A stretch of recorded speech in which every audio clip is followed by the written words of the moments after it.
Comece o dia bem informado com a equipe de jornalismo da Verde Vale FM. No ar, Jornal Verde Vale. 6h34. Olá, muito bom dia para você. Manhã de quinta-feira, hoje 4 de abril do ano de 2024. Estamos começando pela Verde Vale FM, uma emissora do Sistema Verde Vale de Comunicação. Mais uma edição do Jornal Verde Vale. Comigo na bancada, Daliana Oliveira. Muito bom dia. Um ótimo dia para você, Wesley. Um ótimo dia para você também que acompanha a programação aqui pela Rádio Número 1 da região. Sejam bem-vindos ao Jornal Verde Vale dessa quinta-feira, agora 6h35. Você acompanha os destaques das últimas 24 horas. Jornal Verde Vale. Unifimes realiza projeto Imposto de Renda Solidário. Feira inclusiva será realizada neste sábado em Mineiros. Desembargadora pede vistas e julgamento sobre cassação de Sérgio Moro é suspenso. O placar está 1-1. Governo vai revogar emergência sanitária para a gripe aviária. Polícia Federal destrói mais de 1 tonelada de drogas em Jataí. Em Goiás, 65 municípios têm registros de circulação simultânea de dengue e chikungunya. Os detalhes destas e outras notícias você vai conferir a partir de agora, aqui no Jornal Verde Vale. A notícia em primeira mão. Jornal Verde Vale. Jornal Verde Vale. Verde Vale. Notícias do Brasil.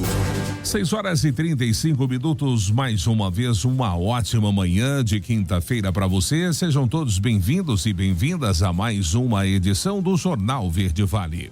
Olha, o governo considera questionar no Supremo Tribunal Federal a decisão do presidente do Congresso Nacional, Rodrigo Pacheco, de fatiar a medida provisória sobre a desoneração da folha de pagamento de empresas e municípios. A iniciativa é principalmente de Alexandre Padilha, o ministro das Relações Institucionais, e conta com o apoio do líder do governo no Senado, Jacques Wagner. O argumento é que Pacheco não poderia fatiar a medida, somente aceitá-la ou rejeitá-la integralmente. Padilha deve levar o assunto para uma conversa que terá com Fernando Haddad da Fazenda ainda esta semana, mas a decisão final será do presidente Lula. Pacheco, por sua parte, disse que a decisão não abala a relação com o Palácio do Planalto e afirmou que não foi uma afronta manter a alíquota sobre a folha de pagamento de cerca de 3.000 prefeituras em 8%, em vez de 20% desejados pela Fazenda. Além disso, disse que Padilha foi informado que a MP não seria prorrogada e que estava aberto a ouvir a proposta do governo sobre a desoneração como projeto de lei. Após a desidratação da medida com a manutenção da renúncia fiscal de municípios de até 156 mil habitantes, o ministro Fernando Haddad defendeu um pacto dos três poderes para reequilibrar as contas públicas. E o Ministério Público Eleitoral pediu a cassação e a inegibilidade do governador de Alagoas, Paulo Dantas, por abuso de poder econômico e político. A peça, protocolada na segunda-feira, foi assinada pelo procurador Antônio Henrique de Amorim Cadete. A cassação se estende ao vice de Dantas, o ex-deputado federal Ronaldo Lessa. O texto ainda vai ser incluído em pauta para julgamento. A ação foi levada a juízo pela coligação Alagoas Merece Mais, grupo político encabeçado pelo senador Rodrigo Cunha. O argumento é de que o programa assistencial Pacto contra a Fome, lançado em junho de 2022, foi criado por Dantas, à época candidato à reeleição, com fins eleitoreiros. A medida distribui cestas básicas para pessoas em vulnerabilidade social no estado. O líder do governo minimiza embate entre Haddad e Pacheco. Yuri Hudson é quem traz esses detalhes. Os líderes do governo foram chamados com urgência pelo Palácio do Planalto para intermediar o impasse entre o presidente do Congresso e o ministro da Fazenda. O embate entre os dois ocorre com a decisão de Rodrigo Pacheco de não prorrogar um artigo da medida provisória que trata sobre a desoneração para municípios. A proposta pode gerar um impacto de até 10 bilhões de reais no caixa da União. O ministro da Fazenda afirmou na terça-feira que não foi avisado sobre a medida tomada por Pacheco e afirmou que todos os entes precisam de um pacto em prol das contas públicas. A chamada de atenção não repercutiu bem no Congresso. Rodrigo Pacheco negou irresponsabilidade fiscal com a decisão. Não há nenhum tipo de afronta, não há nenhum tipo de ato de irresponsabilidade fiscal. Afinal de contas, essa MP caducando daqui 60 dias voltaria necessariamente àquilo que foi a opção de dezembro. Se há algum erro, que se discuta através de um projeto de lei que busque mudar o modelo estabelecido pela lei e não pela medida provisória. Então, é essa a razão de ser que busca afirmar a prerrogativa do Poder Legislativo. Para amenizar o clima, o líder do governo no Senado, Jacques Wagner, do PT da Bahia, afirmou que a decisão do presidente da Casa não afeta a relação do Congresso com o Poder Executivo. Não tem nenhuma hecatombe, até porque nossa relação aqui com o presidente Rodrigo é uma relação bastante cooperativa, evidentemente cada um no seu cada qual, ele não é líder do governo, ele é presidente da casa, ele tomou a decisão, não tem ainda a posição do governo, mas não tem nenhum apocalipse acontecendo. Ao justificar a não prorrogação, Pacheco lembrou, que o Congresso aprovou a desoneração com larga vantagem de votos. 2, que o próprio Legislativo derrubou o veto do presidente Lula e ainda argumentou que o Palácio do Planalto não poderia editar uma MP para sustar um projeto aprovado pelo Legislativo de imediato. Agência Rádio Web de Brasília, Yuri Hudson. Jornal Verde Vale. Notícias de Goiás. 6h40 agora, 6h40. E as articulações que visam a presença de algum integrante do PL na vice de Sando Mabel a caminho do União Brasil esbarram na disputa que se desenha para 2026 na capital. A resistência do presidente do partido de Bolsonaro em Goiás, o Wilder Moraes, teria como um dos fatores a dificuldade de Mabel e do governador Ronaldo Caiado em fazer compromisso com ele para as próximas eleições. Interessado no Palácio das Esmeraldas, o senador entende que o projeto da base favorece o seu principal adversário, o vice-governador Daniel Vilela, do MDB, que conta com o apoio palaciano. E mais do que isso, o Wilder entende que uma candidatura própria fortalece a sua posição. Do lado dos MDBistas, o cenário não é diferente. A possível presença do PL na chapa majoritária acendeu a luz amarela. Aliados de Daniel não escondem a insatisfação. Caiado e Mabel querem fechar a vice com o PL antes do evento com Jair Bolsonaro nesta quinta-feira. A intenção é evitar que o ex-presidente anuncie um pré-candidato durante a sua visita em Goiânia. Major Vitor Hugo quer entrar no páreo. Mabel iniciou articulações nacionais. Um dos contatos é com o presidente nacional do PL, Valdemar Costa Neto. Bom lembrar que o ex-deputado federal passou boa parte da sua trajetória política no partido.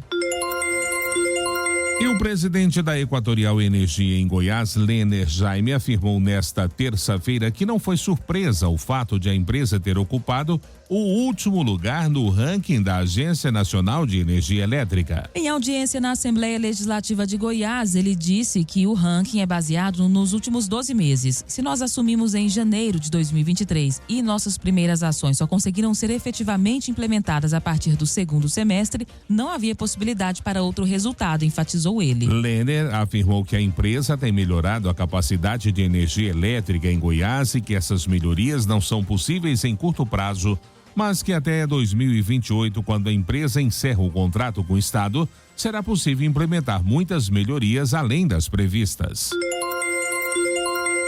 E devido à baixa procura pela vacina da dengue em Goiânia, a Secretaria de Estado da Saúde de Goiás determinou que a prefeitura recolhesse as doses distribuídas na capital, para que sejam então reencaminhadas a outros municípios. Inicialmente, a cidade recebeu 34.234 doses do imunizante, porém, desde o início da vacinação, no dia 15 de fevereiro deste ano, aplicou pouco mais de 18 mil, que representa 52,7% do total. Com a data de vencimento de vacinas se aproximando, a Secretaria interveio para que não houvesse a necessidade de descartar o material que expira no dia 30 de abril.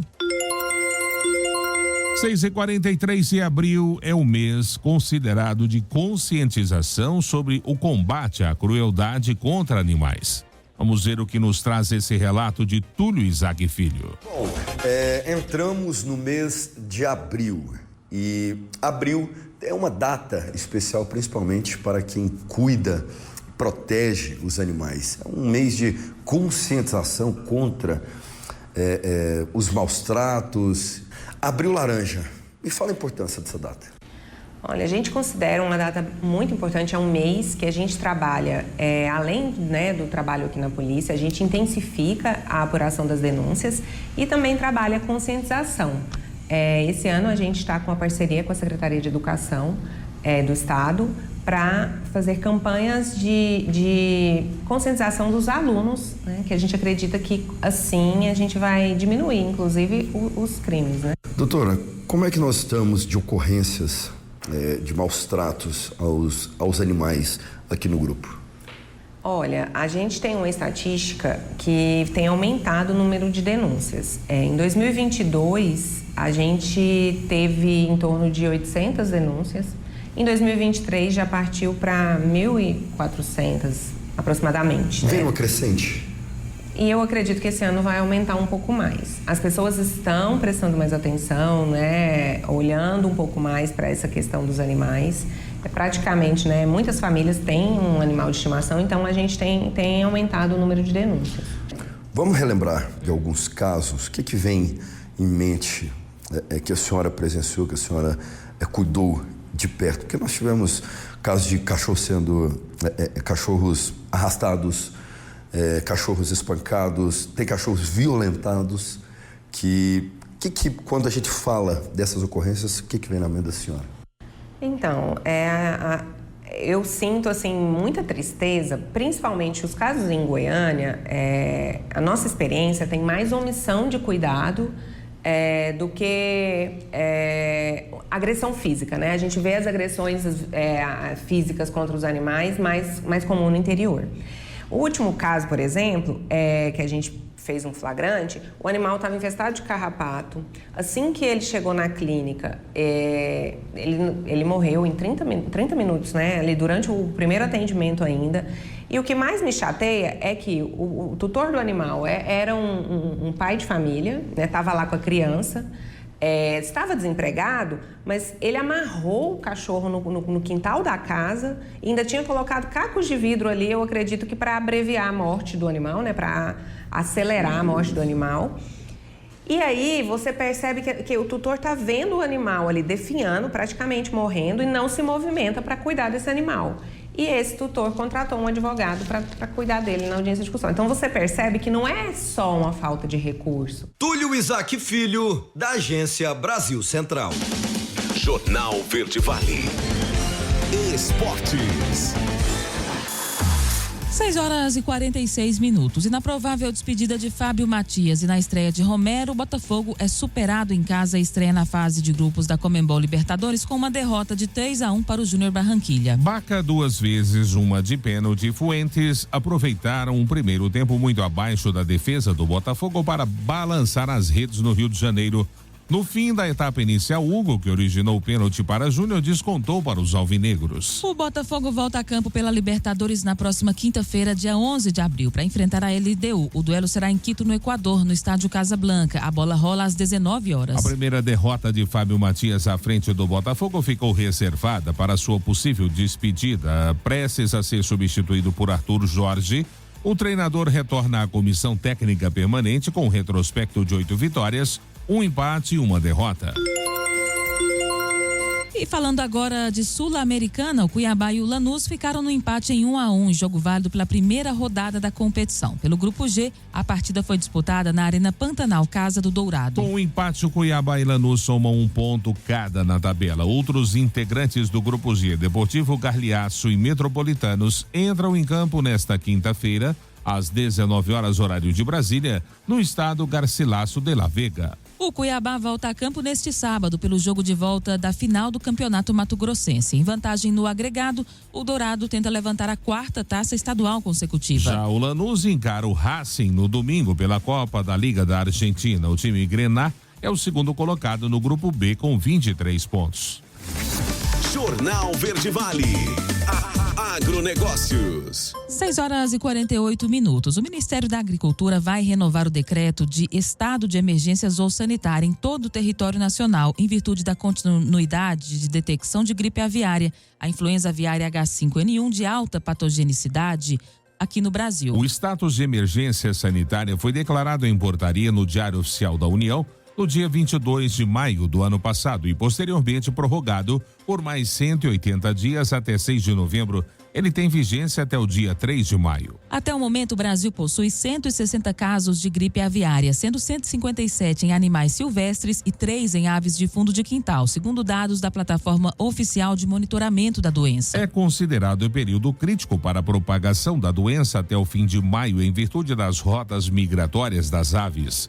De acordo com o ministro, nessa segunda fase de enfrentamento à gripe aviária, a pasta buscará recursos adicionais para as ações, caso sejam necessárias, além da reedição do status de emergência sanitária.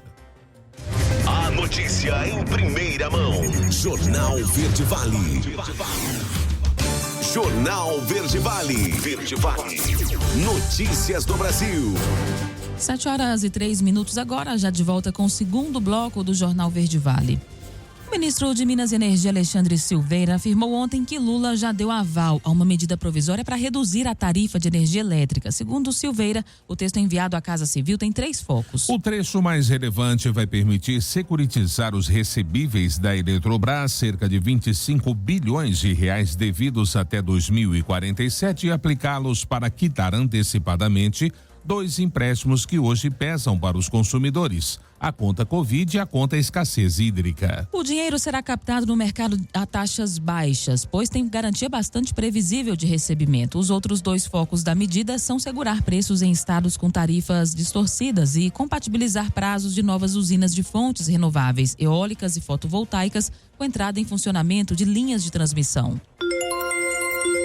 E a ministra da Saúde, Nízia Trindade, anunciou que a vacinação contra o HPV, papilovírus humano, causador de 99% dos casos de câncer de colo de útero, será realizado em dose única para crianças e adolescentes de 9 a 14 anos no SUS. A decisão segue uma recomendação da Organização Mundial da Saúde feita em 2022. Os imunossuprimidos e vítimas de violência sexual devem continuar recebendo 3 doses do imunizante. Uma nota técnica da pasta incluiu no Programa Nacional de Imunizações o grupo de pessoas portadoras de papilomatose respiratória recorrente de qualquer idade para receber a vacina gratuitamente pelo SUS. 7h05, estudo: crianças brasileiras estão ficando mais altas, porém também mais obesas. Quem traz os detalhes é Alexandre Figueiredo.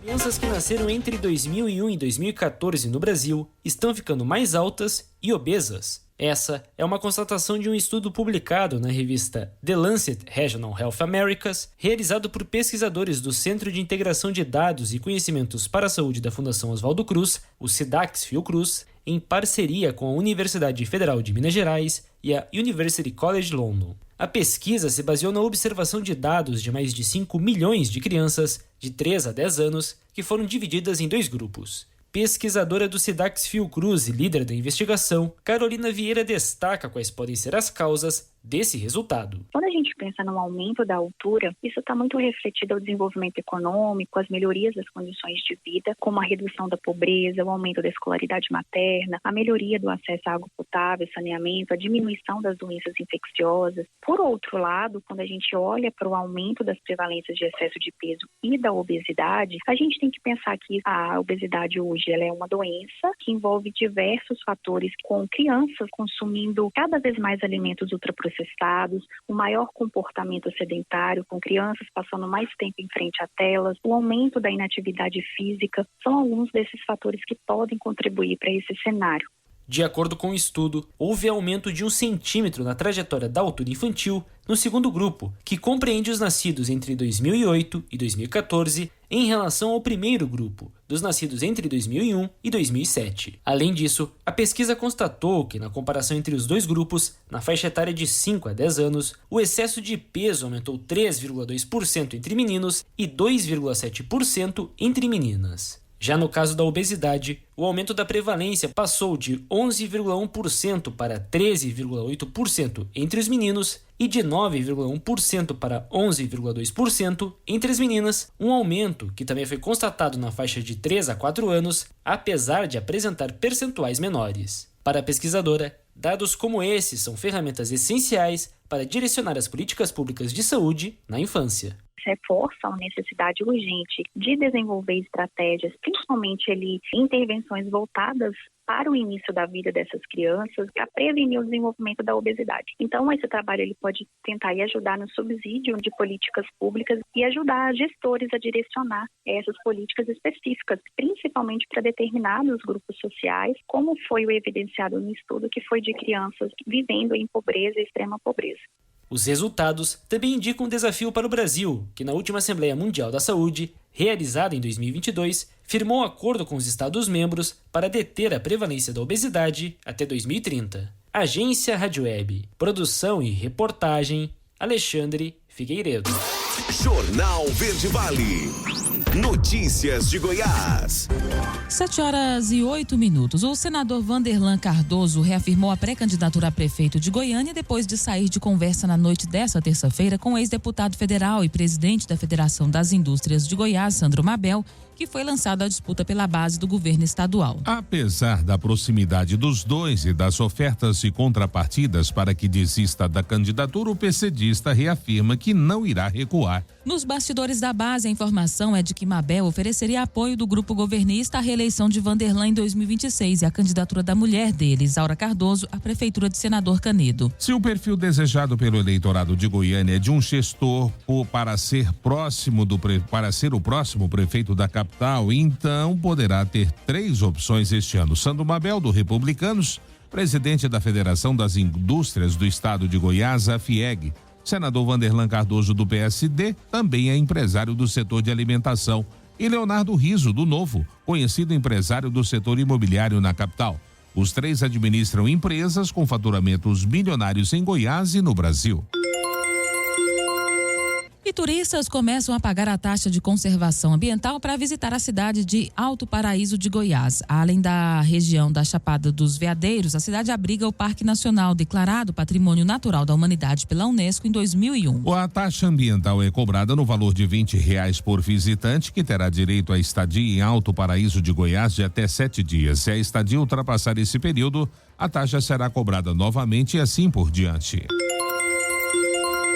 O deputado federal Márcio Correia bateu o martelo e vai trocar o MDB pelo PL para disputar pela segunda vez a prefeitura de Anápolis. O acordo foi fechado na terça-feira e teve como principal interlocutor o ex-deputado federal Major Vitor Hugo.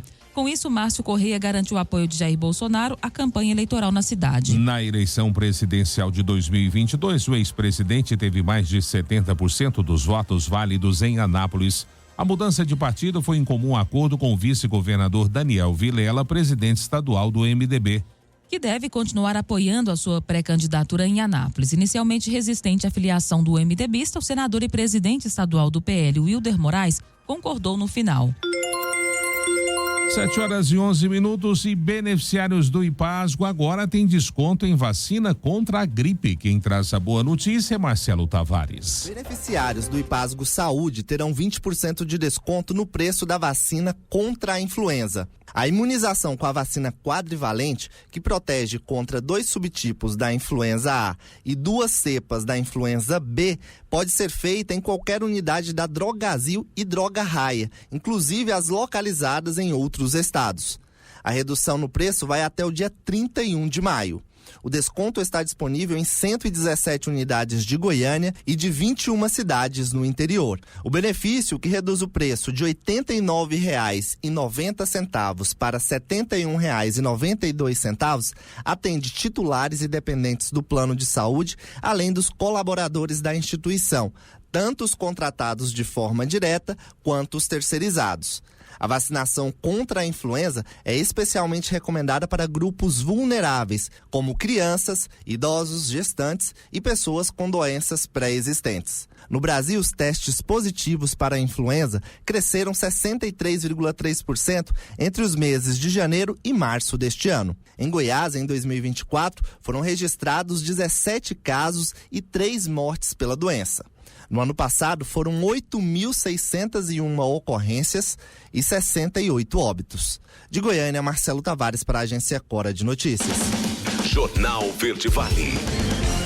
Esportes. 7h12. O Palmeiras estreou na Conmebol Libertadores empatando com o San Lorenzo em 1-1 nessa quarta-feira na Argentina. Dividindo atenções com a final do Campeonato Paulista, o Verdão nem levou boa parte dos titulares para a viagem a Buenos Aires e saiu atrás no placar com gol de Romanan ainda no primeiro tempo. O empate veio com Piquerez em precisa cobrança de falta do estádio do Evo Gasômetro. Palmeiras e São Lourenço têm um ponto cada no grupo F da Libertadores. Nesta quinta-feira, Liverpool do Uruguai e Independente del Valle do Equador fazem um outro jogo para complementar a primeira rodada da chave. O Palmeiras volta a jogar pela Libertadores na próxima quinta-feira, dia 11, quando recebe o Liverpool do Uruguai. Mas antes, disputa domingo também no Allianz Parque a final do Paulista contra o Santos. O time precisa reverter 1-0 sofrido na ida para conquistar o tricampeonato paulista consecutivo. E o Fluminense sofreu para sair de campo com um ponto na sua estreia na Libertadores de 2024, jogando fora de casa. Atual campeão da competição, o time saiu em desvantagem contra o Aliança Lima, ainda no primeiro tempo com um gol de Sema, e poderia ter até levado mais gols. No entanto, mesmo sem criar grandes chances, achou um gol com Marquinhos, que completou de cabeça a cobrança de escanteio de Douglas Costa, fechando o placar em 1-1. Na terça-feira, o Fluminense volta a jogar pela Libertadores. Dessa vez no Maracanã, vai receber o Colo-Colo. No dia seguinte, o Alianza Lima vai ao Paraguai enfrentar o Cerro Porteño. O Colo-Colo venceu por 1-0 o Cerro Porteño no Chile e assumiu a liderança do Grupo A com 3 pontos. Fluminense e Alianza Lima dividem a segunda posição com 1 ponto cada, seguido do Cerro Porteño, que ainda não pontuou. Jornal Verde Vale. Agronegócios. 7h14. O mercado físico do boi gordo seguiu com preços firmes nessa quarta-feira. Segundo o analista de consultoria Safras e Mercado, Fernando Henrique, os frigoríficos continuam tentando segurar os preços pagos pelas boiadas com escalas confortavelmente posicionadas. Por outro lado, as boas condições das pastagens permitem que os pecuaristas cadenciem o ritmo de negócios. Atenção para o preço do boi gordo no fechamento dessa quarta-feira em São Paulo, capital. R$ 229,00 em Goiânia, R$ 218,00 em Uberaba, Minas Gerais, R$ 223,00 em Dourados, Mato Grosso do Sul, R$ 220,00 e em Cuiabá, no Mato Grosso, R$ 206,00. O mercado atacadista apresentou preços firmes. O viés ainda é de alta diante de um bom escoamento no início do mês e após uma forte demanda ao longo do feriadão da Páscoa. O quarto dianteiro foi precificado a R$ 13,40 o quilo. A ponta de agulha foi precificada a R$ 13,20 o quilo e o quarto traseiro foi precificado a R$ 17,64 por quilo. As notícias locais são destaque no Jornal Verde Vale.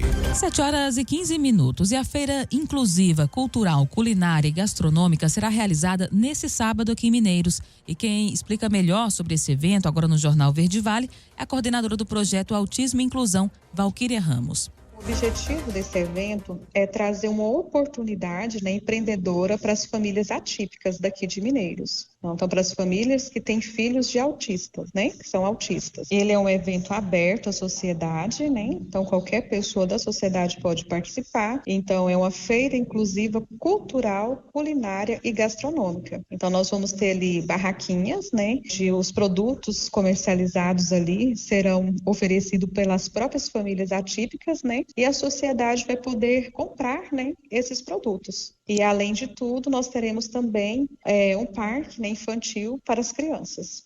A renda arrecadada por meio desse evento, ela será revertida em prol de quais ações? A renda é totalmente da família que tenha a barraquinha no evento. Então, assim, o projeto, ele não tem esse fim lucrativo dentro desse evento.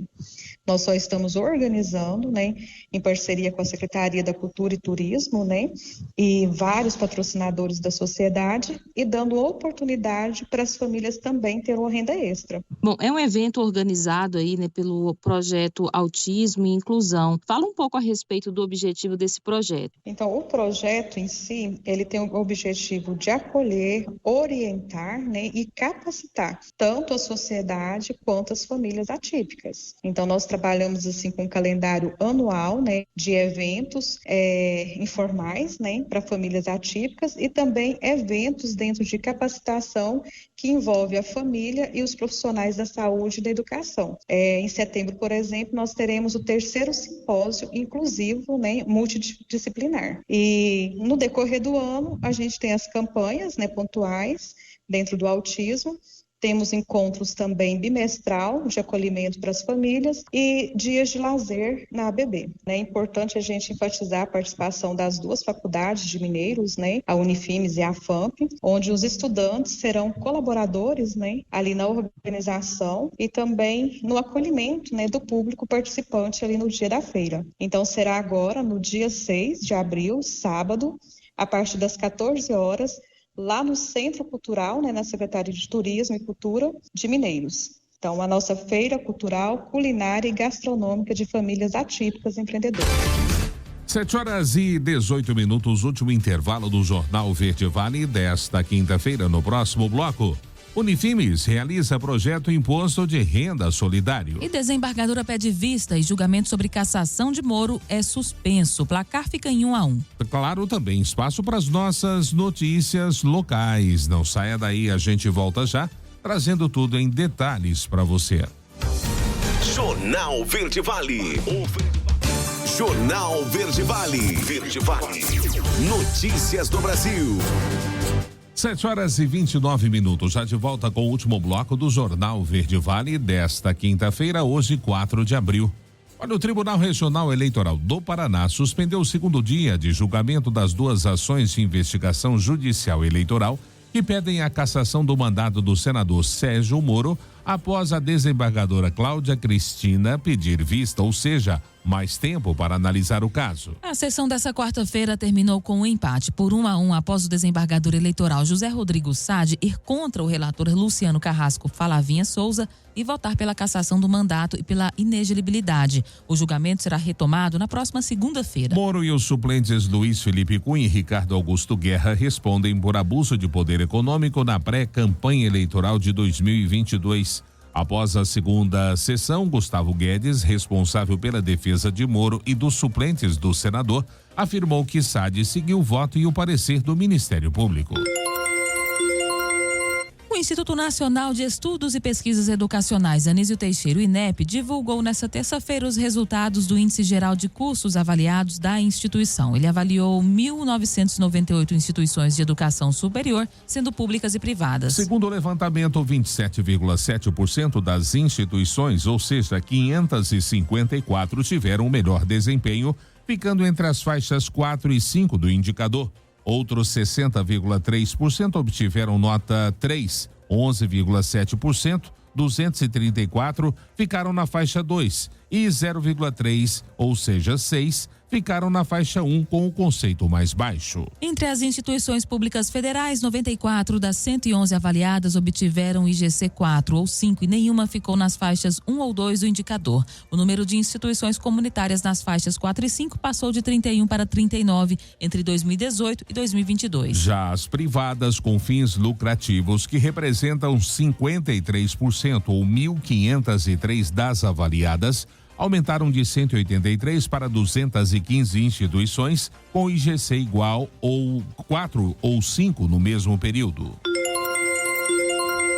Fraudes na saúde. Campanha gera impacto nas redes sociais. Os detalhes você confere com Cadu Macri. Em um ano, a campanha Saúde Sem Fraude teve resultado relevante. Lançada com o objetivo de conscientizar a população sobre a importância do engajamento no combate às fraudes contra os planos de saúde, a publicação impactou mais de 3 milhões de pessoas nas redes sociais. Entre elas, Eliane Dutra, de 59 anos, beneficiária de um plano de saúde. Uma vez eu estava para um atendimento e alguém da área da saúde me perguntou se eu poderia emprestar a carteirinha. Me recusei, achei aquilo um absurdo. Passado algum tempo eu segui a Saúde Sem Fraude na internet, baixei e me deparei com um caso semelhante, dizendo de empréstimo de carteirinha. Eu sabia que empréstimo de carteirinha é fraude. É como se você estivesse dando a sua identidade para alguém se passar por você. Então, eu achei importantíssimo seguir a Saúde Sem Fraude. É muito importante estar atento o tempo inteiro, ainda mais nessa era digital. No período, mais de 2.100 matérias foram publicadas pela imprensa. O programa Saúde Sem Fraude foi lançado pela Fena Saúde. a Federação Nacional de Saúde Suplementar. Conta com vasto material educativo divulgado em hot site, cartilhas, vídeos, entrevistas, tudo para conscientizar os beneficiários de planos de saúde sobre os danos causados pelas fraudes.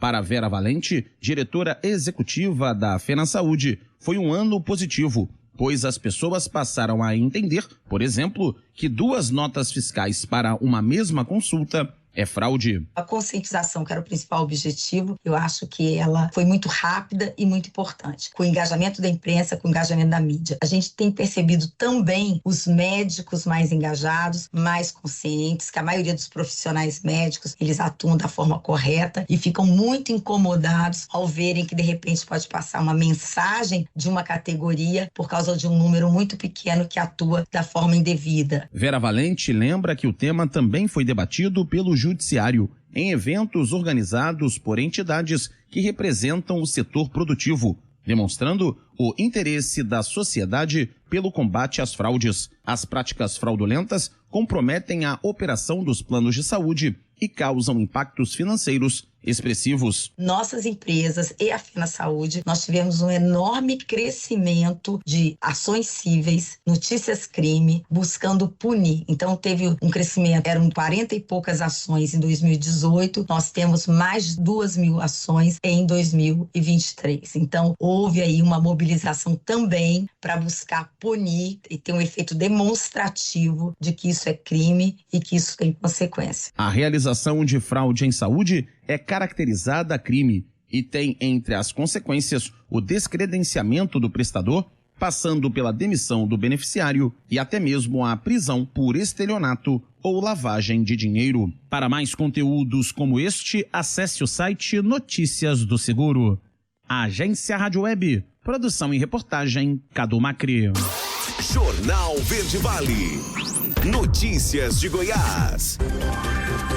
7h35. E uma operação conjunta com a Vigilância Sanitária e a Polícia Federal realizou a incineração de mais de 1 tonelada de drogas apreendidas nesta terça-feira em Jataí.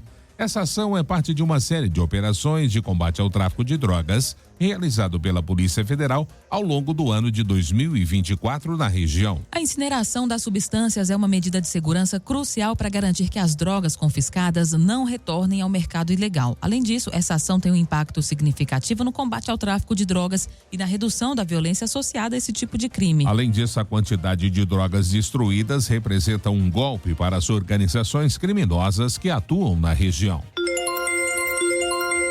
O Tribunal de Justiça do Estado de Goiás decidiu acolher o pedido de exame de insanidade mental para Amanda Partata, de 31 anos, que está sob custódia desde dezembro de 2023, acusada do assassinato de Luzia Tereza Alves, de 86 anos, e do seu filho, Leonardo Pereira Alves, de 58 anos. O pedido feito pela defesa de Amanda alega que ela não tem capacidade psíquica para compreender a gravidade dos crimes que lhe são imputados. A decisão foi tomada em 15 de fevereiro pelo juiz da primeira vara criminal dos crimes dolosos contra a vida e do Tribunal do Júri, Eduardo Pio Mascarenhas da Silva. Caso seja reconhecida a insanidade mental parcial, Amanda pode ter a pena reduzida em até 2/3. Ela enfrenta acusações por duplo homicídio qualificado e dupla tentativa de homicídio, que somam uma pena de até 100 anos. Segundo o Código Penal, pessoas que estão em situação de impedimento mental não podem ser punidas com prisão. Nesses casos, a legislação prevê a aplicação de medidas de segurança, como internações ou tratamentos psiquiátricos. E o governo de Goiás convocou mais professores aprovados em concurso. Leandra Matos é quem traz os detalhes dessa convocação. O governo de Goiás convocou mais 315 candidatos aprovados em concurso público para professor P3 da Rede Estadual de Educação. Assim como nos chamamentos anteriores, a posse será feita de forma virtual via sistema eletrônico de informações, com o intuito de garantir celeridade ao processo. O pré-cadastro dos profissionais no SEI deverá ser feito até esta sexta-feira, dia 5 de abril, por meio do e-mail posse@goias.gov.br. A partir do dia 8 de abril, os aprovados deverão apresentar a documentação de forma eletrônica. Nesta etapa, será necessário anexar a declaração para investidura em cargo público, além de CPF, RG, comprovante de endereço, título eleitoral, diploma de curso superior e demais documentos listados em edital. A previsão é que as nomeações sejam publicadas no dia 3 de maio. Já a posse deve ocorrer a partir do dia 8 de maio, seguida do curso de formação. Os convocados fazem parte da lista de 5.050 aprovados para o curso de professor nível 3, licenciados em concurso realizado pela Secretaria da Educação em 2022. De forma inédita, foram ofertadas vagas para profissionais indígenas, quilombolas, intérpretes de Libras e instrutores de Libras e Braille. As orientações sobre a posse podem ser conferidas no site educação.go.gov.br. De Goiânia, Leandra Matos, da Agência Cora de Notícias. Jornal Verde Vale. Esportes. 7h39 agora e o Fortaleza voltou a vencer na temporada. O Leão levou a melhor em cima do Esportivo Trinidense por 2-0 no Defensores del Chaco na estreia da Sul-Americana na noite desta quarta-feira. Os gols da vitória tricolor foram de Thiago Galhardo aos 4 minutos do primeiro tempo e Pikachu aos 46 do segundo tempo. O time retorna para casa na quinta-feira e inicia a preparação para o Clássico Rei no fim de semana. Com o resultado, o Leão lidera o grupo D com 3 pontos, enquanto que o Nacional Potosí e Boca Juniors empataram em 0-0 na Bolívia. Esportivo Trinidense é o lanterna, já que não somou pontos. Pela segunda rodada, o Fortaleza volta a jogar no dia 10 de abril, às 19 horas, contra o Nacional Potosí. O jogo será na Arena Castelão, primeiro duelo da Sula diante da torcida nessa temporada. O Esportivo Trinidense enfrenta o Boca Juniors na La Bombonera no dia 9 de abril, às 21 horas. Antes disso, o Tricolor de Aço entra em campo no sábado contra o Ceará pelo segundo jogo da final do Campeonato Cearense. O Red Bull Bragantino estreou na Sul-Americana com uma vitória sobre o Coquimbo Unido do Chile por 1-0 na noite dessa quarta-feira no estádio Nabi Abichedi. Embora não tenha tido uma grande atuação, o Massa Bruta garantiu o triunfo com o gol de Vitinho nos acréscimos do segundo tempo. O time também teve um gol anulado de Eduardo Sacha após cercagem do VAR. O Bragantino fica provisoriamente na liderança do Grupo H, com 3 pontos. O time pode perder a posição nessa quinta-feira, dependendo do resultado da partida entre o Esportivo Luquenho e o Racing da Argentina. O Massa Bruta volta a jogar na próxima quarta-feira contra o Racing da Argentina, às 21 horas, no estádio Presidente Perón. O próximo compromisso do Coquimbo Unido é o Esportivo Luquenho, na quinta-feira, às 21 horas, no Chile. Jornal Verde Vale. Agronegócios. 7h41. O mercado brasileiro da soja teve mais um dia de volatilidade. Os movimentos de Chicago e do dólar foram em sentidos contrários. Já a comercialização foi boa, favorecendo o lado do produtor, que precisa de espaço nos armazéns e busca vender lotes com entrega rápida. Os preços, no geral, subiram. Atenção para os preços dos grãos saca de 60 quilos no fechamento desta quarta-feira. No Porto de Rio Grande, subiu de 126 para 126,50. Em Cascavel, no Paraná, foi de 116 para 118 reais. Já no Porto de Paranaguá, também no Paraná, foi de 124 para 126,50. Em Rondonópolis, Mato Grosso, de 113 para 113,50. Já em Dourados, Mato Grosso do Sul, de 111 para 113 reais. E finalmente, em Rio Verde, aqui em Goiás, foi de 110 para 115 reais. Os contratos futuros da soja negociados na Bolsa de Mercadorias de Chicago fecharam a quarta-feira com preços mais altos. A alta do petróleo e a baixa do dólar frente a outras moedas garantiram a recuperação de contratos. Esse comportamento favorece as commodities agrícolas. O mercado financeiro global apresentou menor aversão ao risco na parte da tarde, favorecendo a recuperação técnica da soja. Em termos fundamentais, o cenário é negativo. Os preços mais competitivos na América do Sul deslocam a demanda chinesa para o Brasil e a Argentina.